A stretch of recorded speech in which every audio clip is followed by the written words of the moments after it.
Gang, we welcome to the show today the second smartest person in his home and the other Dr. Delony. Despite that, just like a case of rocket diarrhea, he has made his mark everywhere he's gone. He cut his childhood mullet, but he's still all party in the back, the front, and everywhere in between. He grew up near Humble, and he's stayed humble through all his success. You see, he's been called Dean, Doctor, Provost, Author, Snake Hunter, Skydiver, Dad, and Farmer. He'll drive you to greatness, but his friends don't trust him behind the wheel of a car. He shreds excuses on his podcast, guitars in his spare time, and his body on a ruck. Sheila says he's a sweet, tatted man who's hooked on Sour Patch Kids. He's Hank's hero, and I'm his second favorite Joey. He plays a Les Paul and wants you to feel less stalled in life. He plays a Gibson and loves to give some great advice. He plays a Jackson, and he wants you to be jacked, son. Get your guns up, because this Red Raider is back in black. This Red Raider is back in black to take your blues away. He's the Eddie Van Halen of riding, the CC DeVille of podcasting, and he's our guest today. Please welcome to the Aro Podcast, Dr. John Dude, Delony. I am moving out of my house. My wife sold me out, man. I got to say, your friend Sam may have sold you out just a little bit here. Me and Sam are breaking up. That's it. Man, that's my favorite intro of all time. Well done, dude. The fact that you said CC DeVille, that's a deep cut right there. And Sour Patch Kids. I thought you might like huge. That. I thought the Sour Patch Kids. I thought the CC DeVille. Now, the one Jack, thing you son. may not have you may you may have just immediately dismissed the fact that people around you say you're not a great driver, but you kind of refute that. I think I'm an Is that amazing correct? driver. My wife has. That's what I hear. This is months ago, but we're doing something. And we're talking about our will, and every year we go through our will and just the state of things, make sure we're on the same page. Here's where all the stuff is, and somehow it came up our death, and she's like, "Oh no, I already know you're gonna die in a car wreck." And I was like, "What?" Oh and she goes, "I said, what are you talking about?" And she goes, "Oh, there's 100% chance that's how you die." And I was like, "Man, if that." I hope somebody does a podcast and figures out it's you that cut my brake lines or something. If you're that confident, and she's like, no, you are the worst driver who's ever existed, and I reject that wholeheartedly. Listen, Joey, I'm incredible behind the wheel.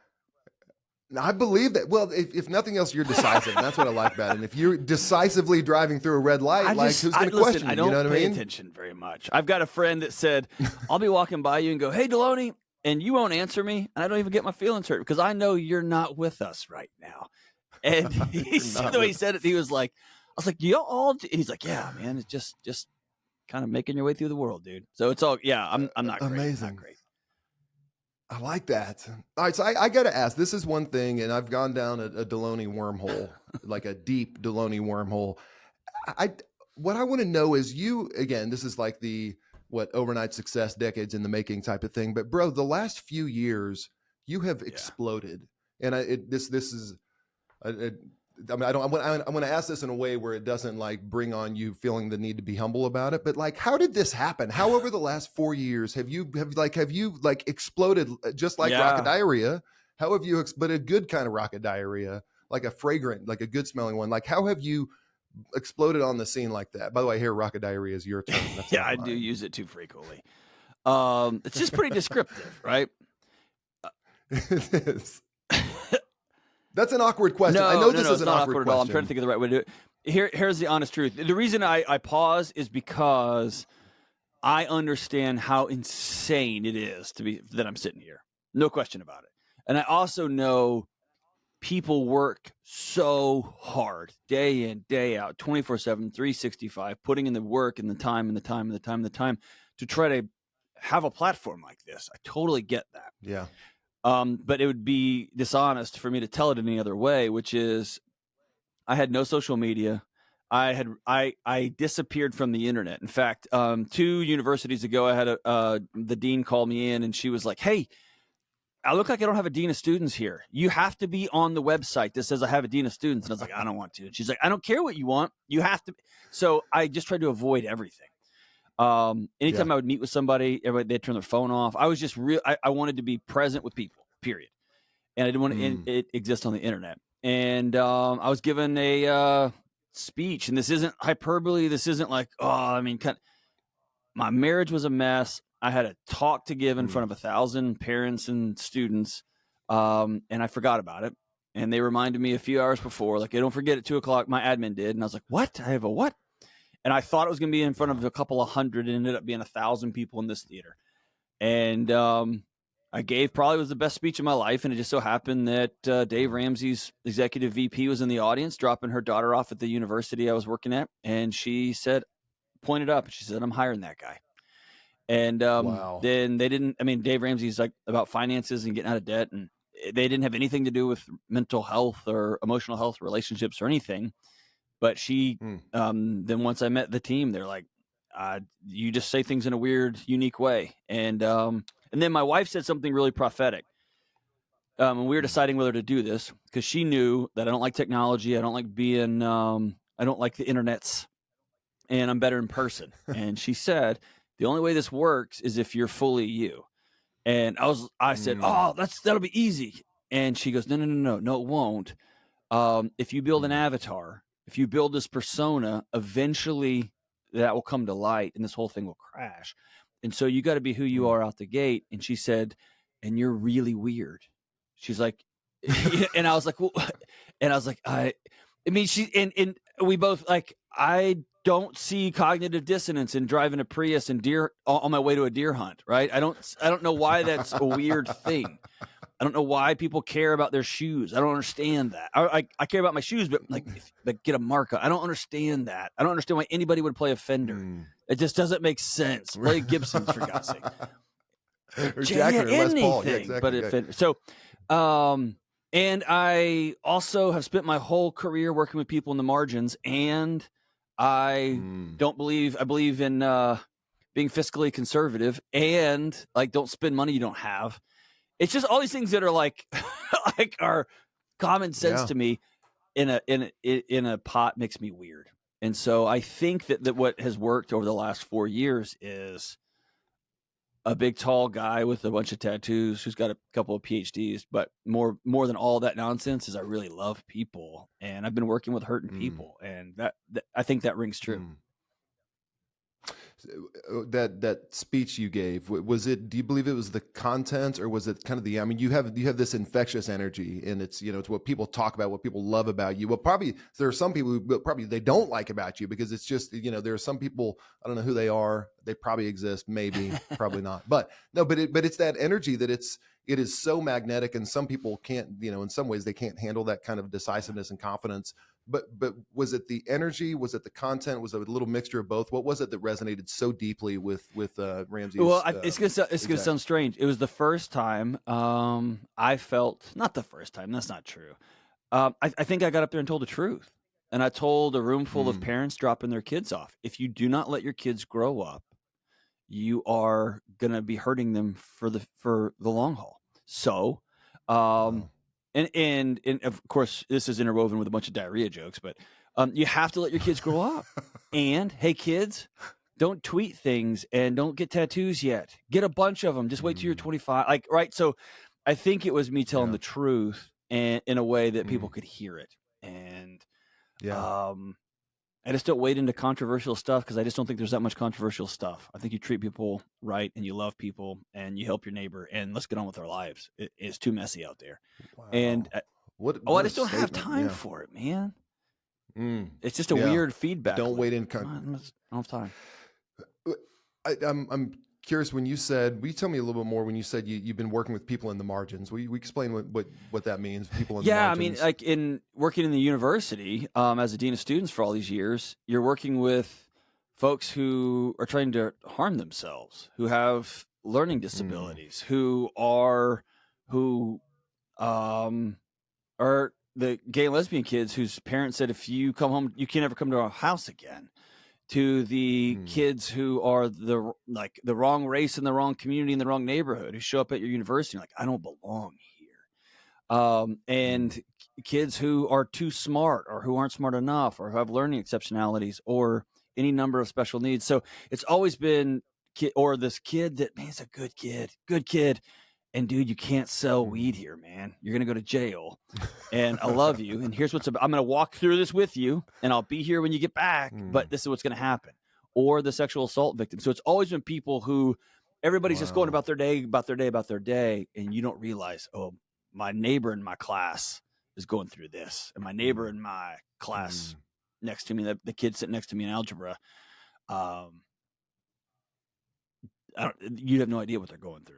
And so that's just been my whole career. And it just, if everybody knew, if we could turn the lights off in a classroom or in our office spaces or in our churches or wherever, we turn the lights off and asked a few questions like who's hurting, who's been exposed to abuse, who's experienced some of these things. And then when you flip the lights on, everyone's hand would be up. I think everyone would exhale, and then they could stop performing, right? And that's why social media is so evil. It's because it's all it is a performance. It's just a performance. Yes. Yeah. And the fact that your wife, that Sheila gave you that advice, like just as long Very as you're wise. yourself, Very like wise. how could you possibly encourage somebody else to stop performing if you yourself are performing in an effort to? But here's hold on. Here's the other side of that, and I don't want to miss this. The other side of it is, here was the other shoe that she so wisely put out there to drop. If this doesn't work, and you end up going back to work at the university, our family's not going to starve. We're going to be okay. But you're going to have to go to bed at night knowing they didn't like you. And she said, I do, and I always will. Your kids do. Your friends, you've had the same friends for 40 years. Like, your friends love you. Yeah. But you're going to have to know at large, in the word she's like, America didn't like you. They didn't think your jokes were funny. They didn't think your insights were good. They didn't like the way you communicated. And you got to be okay with that. And that was the is this going to bury me? And the beauty is, if I had done this when I was 30 years old, dude, I would have been really attached to that outcome. At 40, man, I don't care. So, which allows you to hold it really loosely and just help the person in front of you without worrying about, well, how does this fit my brand? But I don't know, man. Right. I just know that guy's hurting. Let's show up and see if we can help shine a light somewhere. Does it really not bother? I mean, that whole, I have, like a lot of people, I do have this, like the idea of being loved and liked and think I'm funny. Like that is a big thing. And I feel like in this process, I've grown a little bit more detached from like the comments don't bother you, the random ones, but there's still that in you. Do you naturally need kind of that, the approval like I'm describing that I need approval from, I do. And it's hard. Cause I struggle with that. Yeah. I've had body dysmorphia issues my whole life. I struggle with image. But I need it from people I care about. Like Sam, who runs PR, after I get done with something, she'll look at me and say, you did a great job on that. That's important to me. Or if she says, you didn't do a good job, that doesn't hurt me or bury me, because then she's great about feedback. So with loved ones, when my wife and I sat across the table from each other, I'll never forget this. And we were deciding, are we going to stay married or not? Like, let's just be adults. We're not going to be babies and whine and kick and scream. Like, are we going to keep doing this? Because this can't continue the way it is. And we both opted in. Yes, we're in. And this means we have to build something new from ash, from the ground up. One of the things I said as something I need to be true moving forward. And I was so embarrassed to say this out loud. But I said, I've been chasing one thing for 20 years I've known you. Will you just say you're proud of me? Like, I work hard. I work all night. I work 3 jobs. I'm doing this and this. And she's like, man, I had no idea. I never wanted to pander to you, right? So, yeah, I chase it. I do. But, dude, I don't I think it's Chris Williamson. I don't really take a lot of critiques from people whose lives I don't want. If I don't want your life, then feel free to say what you're going to say. I do like when like Lane Norton would call me and be like, hey, you said something, your science is way off. But he's a close friend and he has permission, right? Yeah. But yes, that bothers me because I want to make sure I'm right. But nah, I don't care. Yeah, it's interesting. They talk about in product design, or in a company, when you have something, when you segment your customers and you ask them how would you feel if you could no longer use this product, and the answers are very disappointed, somewhat disappointed, not disappointed. And so what conventional wisdom would say is you would listen most to the people who would say, I would not be disappointed if I could no longer use this product. Now that's a double negative. because you would think like, oh, hey, how can we get those people who don't like it at all? How can we get them to like it? What they say is you completely discard that group's feedback and you never listen to a single thing they said. All you listen to is the people who say they would be very disappointed without your product. And then you double down on what they say you're doing well. And then you double down. And then the other side of it is you double down on the things they say you can improve on. So they love you anyway, with the whole goal of the people in the middle. That's your green field. How can you get people a little bit closer to that? Which that has been a bit like, to me, that was a freeing thought to say, oh, okay, you can dismiss the people who just don't get it. And that's totally fine. Right. And I think that's exactly what you're saying. If we could walk through that mentality in our personal lives, like how powerful would that be? The info isn't mine. I'm borrowing heavily from Terry Real and from Esther Perel and from Rollo May, from some of these brilliant thinkers, right? And if you can't hear it from me, my God, that's great. That's okay. But get it from somebody, right? And if you want some more scientific nuance, then, dude, a Stanford medical school professor just cranked out a black sheet in his kitchen and start, right? You can get that. And if you want somebody who is a mom, Becky Kennedy's amazing with her information, right? And if you want a guy just because you need an older brother just to shoot you straight, I'm probably your guy. And so I think the beauty is I don't feel like I have to own it all. I want people to have better lives, and if they get it from me, great. If they don't, man, what else can I do about that, right? Yeah, that's I'm just chasing ghosts. And the place where you are doing it, and it's so brilliant. It's like a. Did you ever listen to Dr. Laura? Dr. Laura, old Dr. Phil. Yeah, back in the day. Oh, Dr. Laura was the call-in show, your show, the Dr. John Delony Show. The Dr. Delony Show it reminds me a lot of that because Dr. Laura she had seen it all so much. When she would hear something, she would be able to very quickly understand, I don't need all the superfluous details. I understand the heart of the matter. And let me tell you a truth here. And you do such a brilliant job of that. And the podcast is top 0.05 podcast in the world. You have 1 million people following you on Instagram. I mean, it really is this, and it's because of what you said. It's because you're speaking very truthfully. And I'm curious, in your experience prior to that, and then your experience here, you mentioned a bunch of people, marginalized people, a bunch of people who are going through stuff earlier, and all the people who are kind of in the margins.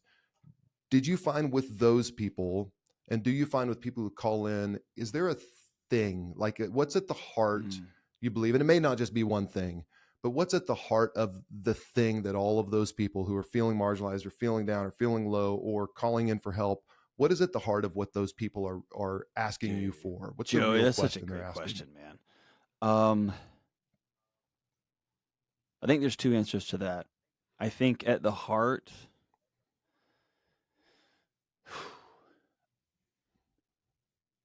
I'll say it this way. Back when I was 21 years old, I was a high school basketball coach in Houston. It's one of my favorite jobs I've ever had. They gave me a bus and 15 sophomores in high school, and then it went on to the freshman B team. And dude, we traveled the city just steamrolling people. It was so great. These athletes were amazing, but they were hilarious and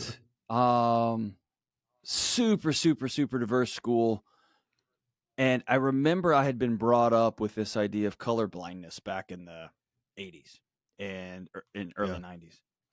And I remember after just living we all live together. We live together, you breathe together, you do everything together. You're with each other before school, during school, after school, you're traveling, you got weekends. And I realized the most insulting thing I could tell them is, I don't see you for who you are. And I don't see that you've got hard stuff going on in your life. And so to answer your question full circle, if I had a law student once who was blind, and I was trying to explain some things, and I said, hey, do you mind if I share with the rest of the group your disability, which is a legal question I'm asking. And she looked at me, or she looked up at me. She couldn't see me. And she looked up at me and goes, oh, do you think they don't know that I'm blind? And she started dying laughing. And I was like, oh, man, my bad. So I think, number one, when people call in, and everyone I've worked with, they know. Whatever the thing is, they know. And the whole world dances around it. And if I can let you know, no, I see you. I see you. I see that your husband's going to be not alive anymore, and because he's got a cancer diagnosis. I'm not going to dance around it. And I'll ask, hey, can I speak direct? Is that okay? But man, if you're on the margin, you know, Nobody's tricking you. Yeah. And it's when we don't honor people, we pat them on the head and we say, hey, we're just not going to say it because it sounds scary. It's you that's scared, not them. They deal with this every single day. The second thing is, Wow. I think people are calling with this scary, terrifying question of, what do I do now? That question, I think, has been the most thread through question through everyone I've ever sat with. Lost somebody, lost a loved one, lost a kid to suicide. I've had to make that call too many times. To call in a parent, tell them that their kid's passed away. Kid who said, hey, you can't come home for Thanksgiving anymore. You're not welcome to this home for Christmas. Like, the question always ends up, what are you going to do now? And I think everybody sits in that question. And now that we're so inundated with opinions and you should do this. I can't believe you didn't do that. And oh my gosh, you should. And people are just saying, I don't have anyone to trust. When I first kicked the show off, people would call me and call it.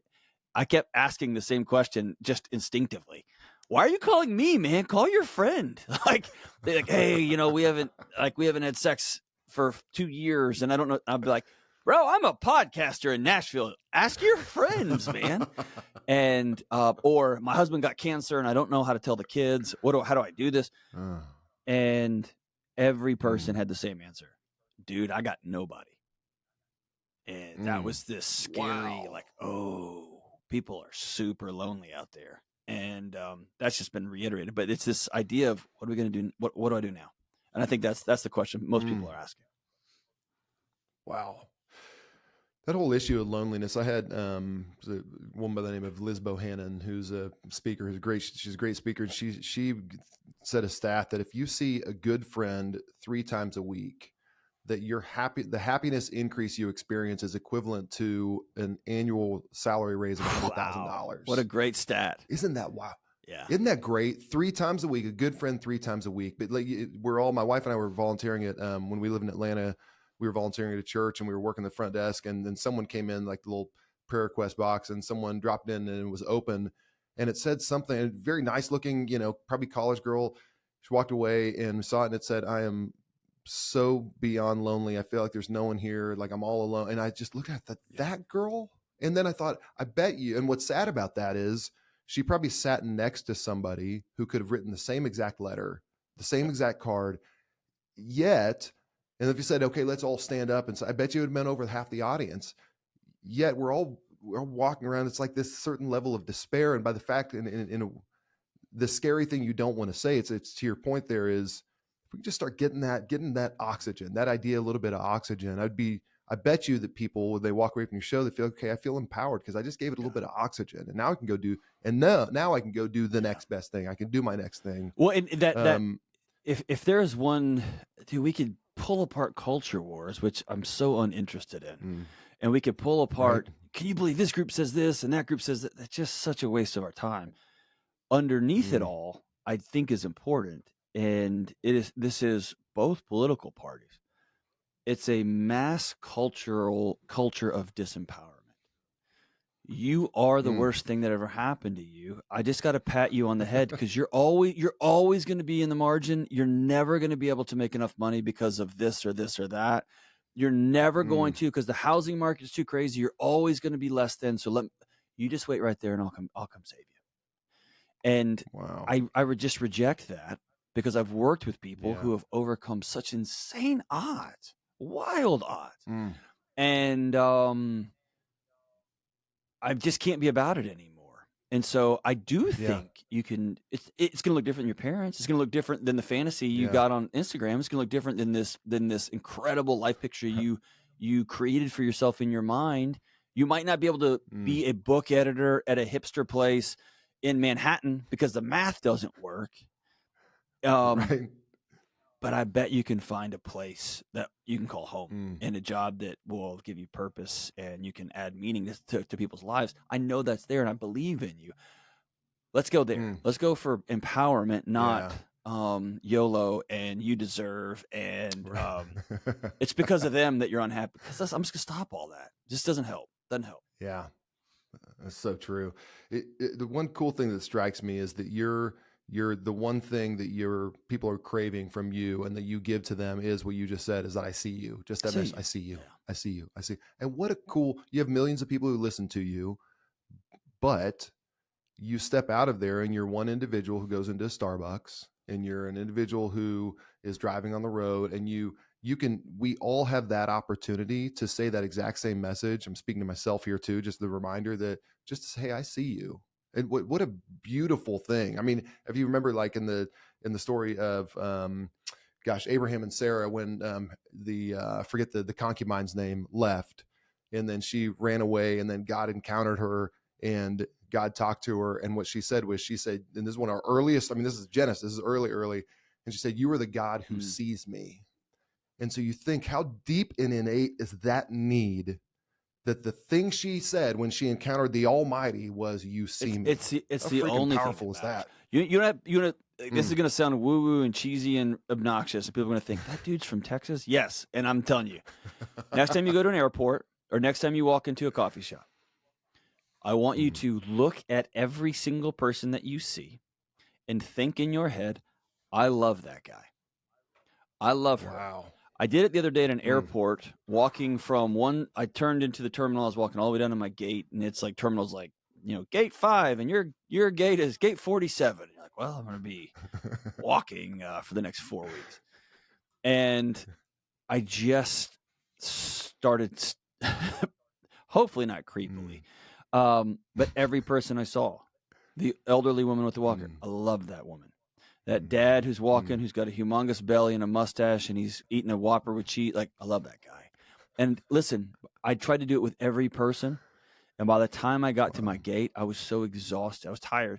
But I realized my whole life is just a blur of people going by and me staying in my own little cocoon. And when that exercise, I had to see people. And that was a worthy endeavor, man. It's exhausting, and I got to work up stamina. But it was eye-opening for me. But again, just working to see people. And people, I think I love about Jesus when he shows up. Yeah. It's never issue first. It's safe first. It's I see you first. It's, hey, will you give me a cup of water? I'm going to give you a purpose. And then I'm going to tell you I know you. I know you. And then at the very end, I'm going to say, hey, there's another way to do life if you're interested. It's not hey, when you get your crap together, come talk to me. That's not how it works. It's, no, I'm going to get in front of you between all these dudes who are trying to kill you. And then I'm going to tell you I love you. And then I'm going to tell you, you got no score on the board for me. And, hey, you didn't have to be like this. I'm going to do it in that order, right? What's so cool about, I don't know if you intentionally did this, but what brilliance in there, because the two things you said on your show is, you say, I see you first, and then here's your next step. That's exactly it has to be in that order. Hey, it has to be in that order. Yeah, it's in that order. Because politicians come at us and start yelling, you all need to do this. And you know what we do? Our walls come up that have been there since we were 4 years old, that are innate, that have kept our human species alive. And I don't hear a word you say because I have to defend myself. Versus, no, I see you, man. I know you're struggling. I know it hurts. I think we can do this different. And like, all right, you got my attention. Yeah. I'll share a quick story. This was probably 6 years ago. I was walking through the Atlanta Hartsfield Airport, busy airport, obviously. And I was kind of meandering. I was taking my time, which I'm a very orderly walker generally, but I must have been I must have been, I'm 6'5". I walk with a purpose. You know what I mean? I stride out. And so this guy goes by me and he said, oh, why don't you just take up the whole terminal? And a lot of days, John, I would have been like, oh man, but this day I was like, not today. And so I just, I got confrontational with this guy. This guy's probably close to 50 at that time. I get confrontational. The next thing I'll share the full story with you off camera. The next thing you know, he and I are nose to nose. I'm in my 30s. I guess going to fight a 50-year-old guy in the airport like an idiot. Like, what am I doing? Like, I've never been in a fight. And so his girlfriend separates us finally. He walks off and I say a comment like, I was like, yeah, bro, that's what I thought. Walk away. And he turned around and he said something that wells up tears now. And he said the full word. He goes, hey, a-hole. He goes, my dad just died. And I heard it and it's like everything changed. Whoo. And he goes off. I chase him down I guess said, bro, I'm the last person you want to talk to in the world. I just can't tell you how sorry I am. He and I were in tears, hugging in the middle of Hartsfield. We still exchange family pictures with each other, but it was a moment where I thought, hold on, if you could do just like that exercise you talk about in the airport, I love that guy. I love that guy. I love that guy. And then you start to think like, well, that guy's pissed off about something. Something must be going on. I bet he's not just a jerk. But what an amazing opportunity every day to do something like that. That's beautiful, man. Yeah. Wow. Well, I remember real quick, please. there's that great conversation with Jocko, the Navy SEAL guy, right? And the guy asks like, all right, so you're walking down the sidewalk with your wife and your three kids, and some guy pops out and steps to you. What do you do? And Jocko goes, Navy SEAL, like a jiu-jitsu black belt 50 times over. Yeah. He said, right. I would just grab my wife's hand and one of my daughter's hands, and I'd go across the street and get on the other sidewalk. And the guy said, well, what about your wife's honor? And Jocko's answer was so amazing. He said, if I need to beat up a stranger on the street to show my wife I honor her, I have failed her in every way imaginable. And I just remember going, good gosh, dude. Like, what a cheap dime store version of honor. Right? Wow. And then he smiled and he goes, there's only a handful of men who can defeat me in hand-to-hand combat on planet Earth, and they all do it for a living. And I was like, what a statement to say. But it's like, but yeah, anyway, it's you never know what people are going through. Dude, I'm going to walk across the street. I'll buy you a drink. Have a good week. I wish you the best. I love that guy. He's clearly going through something that's nothing to do with me, right? And I'm heading on. I love that guy. Well, you say this on the show all the time, and I just love it so much. And I'd love to hear kind of the origin of it and kind of the depth behind what you mean is you are worth being well. What a statement. You are worth being well. And you say it to others, but man, I love the idea of even, people listening here, looking in the mirror and saying that to yourself, you're worth being well. Will you talk to us about that? Yeah, I mean, some of that's autobiographical.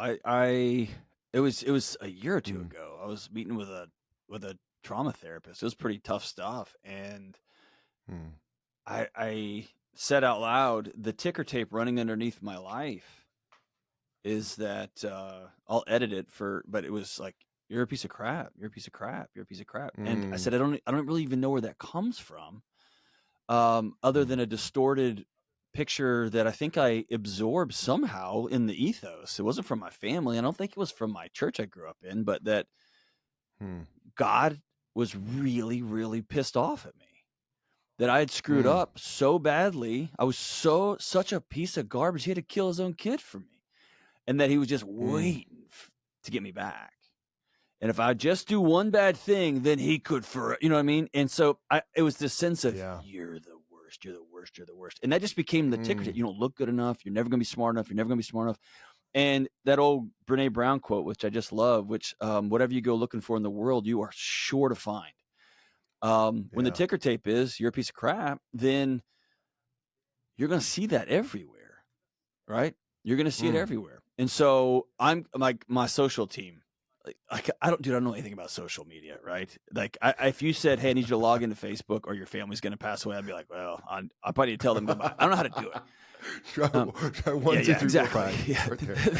That's what's that from Spaceball? Like, that's an idiot's code on his luggage. I do Instagram. I know how that works.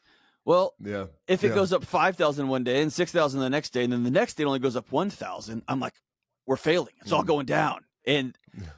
But my team, they'll go, you went up 100,000 people in a month. That's a lot. I'm like, is that a lot? And they're like, that's a lot. You need to take about 40% off your little drama here, right? And so all I can see is we're failing. And I miss how insane all the rest of the success is, right? And I do that with my wife. I do that with my kids. I do that with finances. I do that with everything. It's this idea of scarcity. So that's part of it. And so out of our own pain is how we often talk to other people. Yeah. I don't want anyone else to ever look in the mirror and think they're less than. So it's almost pathological for me. I need you to hear from me. What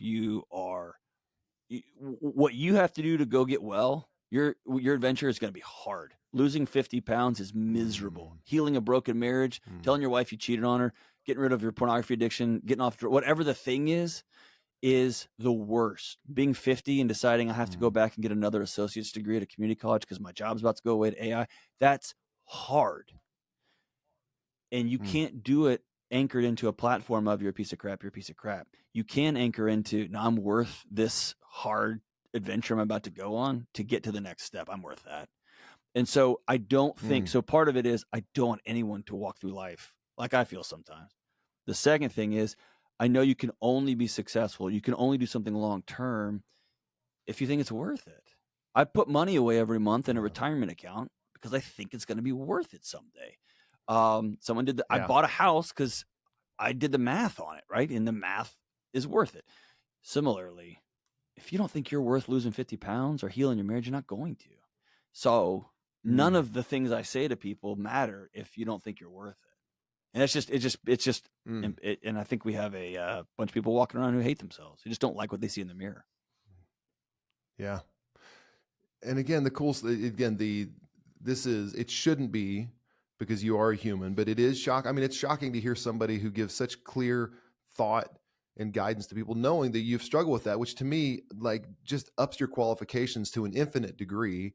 Just knowing that, I relate to that. I need to hear that. And what an amazing thing for people to know that, like, okay, he can relate to what I'm going through. And I assume I got to think that's another, even though you speak clearly, directly to people on the show, it's not self-righteous. Like, it is relatable, and it's not self-righteous. It's something that you can understand. It's only I think you're only, correct me if I'm wrong, I think you're only able to give such clear guidance because you understand and you can feel it too. I think there's a curse in I'm back to harping on social media again, but especially the influencer culture.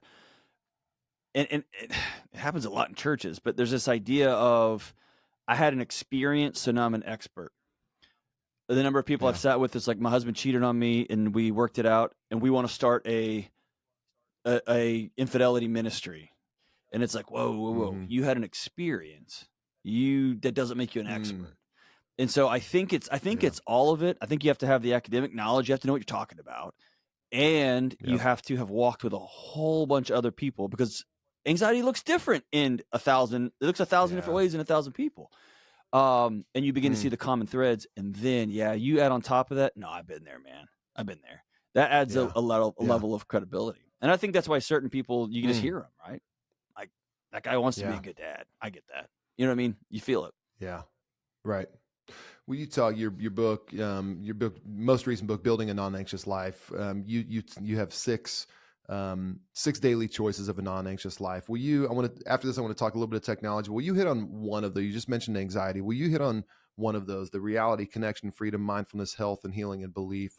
What are one of those, for somebody maybe listening today who may be feeling a little tinge of anxiety? What are one of those that you think really resonates and hits people as they're dealing with anxiety? I think that, it's a great question. I think it depends on where you happen to be. The whole premise of the book is I don't think we're broken. I don't think anxiety is the problem. I think, in fact, our bodies are working pretty well. If we all got anxious at the same time, the question to ask is not why is everyone broken, but, dude, what kind of world have we created that our bodies are all trying to get our attention with the same alarm system? That's the question. And so when I begin to say, how do I opt out of the system? How do I unplug from the matrix? These are 6 things I can do every day, and then my body will stop sounding the anxiety alarms. I'll just go the first one. We call it the attention economy.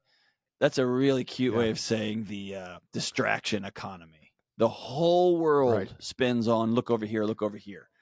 There's something wrong with you. Have I got the plan for you, or have I got the thing? Right? It's and I'm selling products. I'm writing books. I'm in the same thing. Right. But the whole thing, look over here, look over here, look over here, look over here. And then you end up sitting on the couch next to your partner, and you're literally 12 inches apart, but you're 10,000 miles away from each other. She's on her iPad, you're on your phone, and you're off to the races, right? So this idea of choosing reality is an act of rebellion. It's an act of being honest and saying, what is the state of my marriage? What's the state of my finances? I'm going to pull out a yellow pad and a piece of paper with a pen like it's 1986, and I'm going to write down Who do I owe money to? I'm going to pull a credit report and find out every credit card that I have open. Who do I owe money to? And I'm going to exhale. This is reality. This is the state of things. Yesterday, I've been to the dentist in 5 years, not because I'm disgusting. My teeth were great, but I am actually kind of OCD about my teeth. But I have a whole bunch of root canals from when I was a kid, and I hated going to the dentist. But here's the deal. I haven't been in so long. Yeah. I got to choose reality. And I'm getting old enough to where it's going to impact my cardiovascular health, my heart health, if I'm not careful. So I got to own reality. What's the state of things? What's the state of Delony's teeth? And turns out they're great, but it's wading into those scary questions. Why does my teenager keep coming in and slamming the door? Oh, those teens just don't like their parents. No, you gut knows something else is going on, right? Why do I keep walking in my house staring at my phone? What is that helping numb me from? So choosing reality is an act of defiance in an era of distraction. And so I think I don't think you can run a marathon if you don't know where the starting line is. And so choosing reality is about taking inventory. What is the state of my life? And then owning it. And then we're going to head off from there. I love that. I had about 15 people send me an Instagram post that you posted a few months ago. Uh-oh, sorry if I got you in trouble. Yeah. No, it said, look your children in the eyes. As soon as you hear their voice, put down your phone and look them in the eyes. Even if you just have to tell them that you need some time to finish a project, read an email, or send a text. But don't talk to a child without making eye contact. Your children deserve more dignity and respect than a fancy metal box. That got millions and millions of views. Why was that beautiful message so big? Why did that blow up so big? That simple, approachable message that's available to all of us every single day. Why was it so profound, and why did that touch so many people? My guess is because I was talking to my daughter while staring at my phone. I think it's real. And she kept saying, Daddy, look at this picture I drew. And it was going to be of some wolf dragon with I don't know what she's a smart one. And I kept saying, it's great. And she would say, you're not looking. And I'd say, I did. I looked. It's awesome. And she turned and walked away with a posture that I had seen working with abused kids. And the posture is, man, that box is more beautiful than me. That box has my dad's rapt attention. What do I got to do to get that? And it was this defeated, he will love me, as she walked away. And I just put the stupid freaking phone down. And I was like, and I remember saying out loud to myself, she's at least worth your eye contact, dude. Like, at least look at her. And most of those black text box posts are me screwing something up and me catching myself. And so I think the authenticity, that's a word that's kind of beaten to the ground, but I think this is real time. I just did that. And so I posted a note to myself as an accountability measure. When a child walks in a room, put your phone down. Even if you're in the middle of something heavy, I can set it down, look at my child and say, hey, I'm in the middle of sending my boss a text about work tomorrow. Hang right there. Yeah. You have value. You're worth me. You're worth everything. I have to finish this. Great. I just drew a boundary. That's no problem. And I gave my kid a timeline, all those parenting techniques that we know. But it's a matter of treating them like a person and not treating them like a second-class citizen to a fancy digital box. And dude, it's nibbling away. It's nibbling away. I mean, that's why we're doing what we're doing. Like, this is nibbling away at those little moments. I heard a story. A guy mentioned that he went to his daughter's gymnastics practice, and he had happened by accident left his phone in the car, and he was like, oh, I'll just watch her doing gymnastics. And he said she had to have looked over 20 times during the practice, and he had never seen. He was like, oh, maybe she just knew I was up off her phone. No. She does it every time. She does it every time. And just this time you happen to notice, because the term Aro means to notice. Our kids notice every single thing we do. They notice, they are just, because their brains are forming, right? I mean, you know, it's a lot better than I do. Like, their brains are forming, right? And so they're noticing and they're taking in, and then they're deciding, okay, now how do I adapt? Brain, how do you adapt towards survival when it comes to this? So if it's opening up to dad and being intimate, being close with dad, wait, Dad shut it down last time. Okay, next time, don't be intimate. Yeah. Got it. And just begins to erode. Or what you don't see is, like you just mentioned with that gymnastics young lady, my daughter will turn the corner to come show me something she's excited about, see me on my phone, and she'll just turn around. I'll never even know she was there. Because she learns, oh, don't talk to him when that's happening. And I'm out. And I'll never see what I didn't even get to participate in. And here's the other, is it boring talking about wolf dragons? Bro, is elementary school gymnastics like just kids doing like jumps like 2 inches off the ground? Is that fun? No. My job isn't to be fun and stimulated and happy all the time. That is a modern concoction. It's cocaine and cotton candy. It's not real. It's not real. What's real is the drudge sludge through of, you talked about intimate. You know what's intimate? Eye contact. What's intimate is winking at your daughter when you make a joke at her brother's expense. We think intimate is these big, I'm going to do the sex talk. They're going to remember that as a story to tell at their wedding. Their nervous system is going to remember that guy's safe. That guy didn't give a crap about me. Or that guy was like, one of the demons about growing up with a parent who struggles with alcohol addiction is they are physically present, but they're not there. And so it makes a kid insane because they go grasping for ghosts, right? They're trying to connect with somebody who, I see you, but they're not there. You and I both walk into a room, somebody's drunk. We know, like, oh, that dude ain't here, right? We know. Yeah. Same as you and I can go see a dead body and know there's the body, but that person's not here. Kids struggle with grasping, and it distorts reality. Similarly, our phones are doing that same thing. My he's right there. My mom is right there, but she is gone. She is 3,000 miles away looking at houses at another, or chatting with her friends. She's not here. And we're making our kids insane. And that's on us. That's 100%. I heard this the other day, Joe, and I just exhaled. It's rare that I get speechless anymore. You can tell on this podcast I talk way too much. But a guy said, if I hear again that those kids today have changed, he goes, I'm going to lose my mind. Kids have not changed one iota. They're exactly the same. It's their freaking parents that have changed. And I just exhaled and was like, oh my gosh, he's right. That kid is just asking every second of every day, do you see me and do you love me? Do you see me and do you love me? Am I enough? Do you see me and do you love me? And what we're telling them with our actions, behaviors of language, we're telling them with our actions, nope, nope, nope. And then we try to pay for expensive soccer camps and send them to fancy dance recitals as a way to kind of buy it back. But they know that box is more important than me. Period. End of story. I know I got kind of heavy. Sorry, man.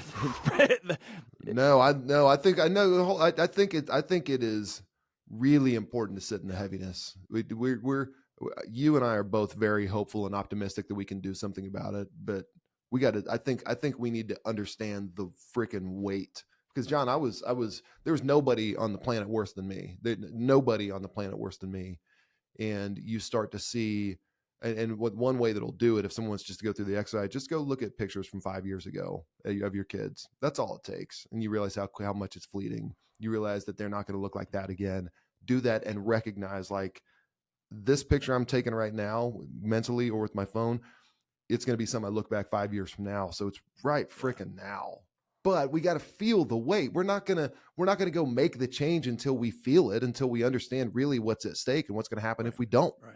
And we're so event driven, and is this Instagrammable? And what Dr. Norton will tell you is, you want to get in shape, man. It's just a lot of boring stuff over and over again for the next 25 years. That's it. You want to change your diet? Like, just make small changes over time for a long, long, long time. You want to improve your marriage? Do 3 or 4 things every single day for a long, long time. And you're going to be 73 years married like my grandmother was. And then she had a soulmate. She didn't meet some knuckleheaded David Delony that was going off to the Navy and be like, that's my soulmate. That wasn't even a thing. It's after 72 or 73 years, they breathe, their lungs were the same and their arms and legs were the same. They were one, right? But if you miss all the little stuff, man, you miss all the little stuff. And the little stuff is the stuff. That is the stuff. That's the right time to close this, brother. Everybody needs to go order Building a Non-Anxious Life. Everybody right now needs to pause and hit subscribe to the Dr. John Delony Show. Wherever you listen, go to johndelony.com, follow at John Delony. What'd I miss, bro? You got 2 other books, but we didn't mention 2 other books. You got to order all the books. Oh, what'd I that's miss? a lot of John Delony's. I'm just thinking of my buddies like going, oh, dude, how many times are you going to say that dude's name? But it's good. I got some friends that keep me very, very humble, it's which we all need, right? That's a good thing. Hey, I'll Absolutely. tell you, I'm grateful. I'm grateful that you're having the conversation. It's important. You're putting your money where your mouth is. You got skin in the game. You're developing products that help families. Yeah. And so I'm really grateful, man. That's awesome. I appreciate that, bro. Thank you.